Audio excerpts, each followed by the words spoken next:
For me, International Women's Day is really important because it's a day where we as women all around the world can focus on what it is to be a woman in 2018. So it's very important to acknowledge the contribution that they make and to celebrate. It's good to celebrate. Days such as today are important because we know that we are not yet where we want to be in relation to gender equality.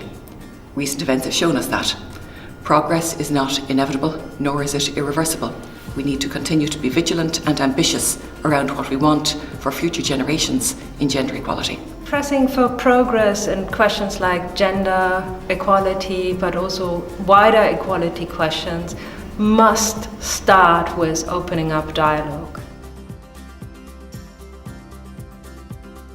First, by engaging with colleagues right across the university to continue mainstreaming equality, diversity and inclusion in all that we do at UCD. Encourage men to refuse to participate in all male panels at conferences and events.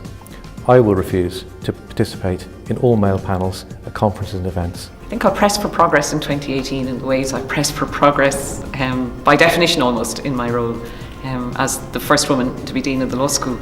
You're necessarily identified as an agent for change, and change can happen in different ways, and I view it very much as an incremental exercise. Small things matter. It's important for women to be seen in the workplace. I really like the fact that our first years come in and think it's dead ordinary to have a woman dean, while those higher up who have been in the school a few years, have a few of them come to me and said, hey, I'm really glad it's a woman who's dean. So I want women as leaders for that to be an ordinary event rather than extraordinary. I'm going to press for progress in 2018 by leading on the implementation of UCD's Gender Equality Action Plan, building on our Athena Swan Award to deliver real change for our institution. The Aurora programme is a programme to help develop leaders in the university. It encourages women to take leadership roles.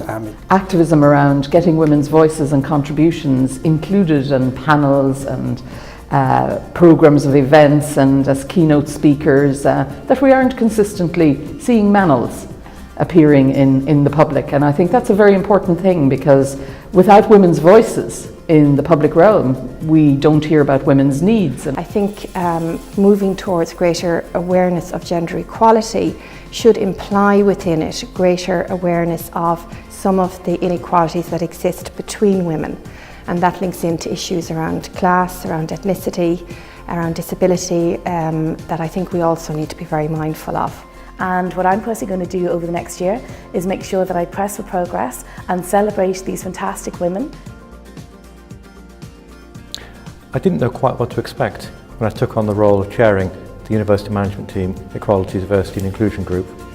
But what I found was that I was overwhelmed with the enthusiasm and the ideas that people had as to how the university could recommit itself and develop its capacity for being an inclusive, diverse environment in which we supported the equality of everyone in the university. And so it's been a great privilege to work with so many people across the university to develop our ambitions, to implement our plans, and in continuing making progress in 2018.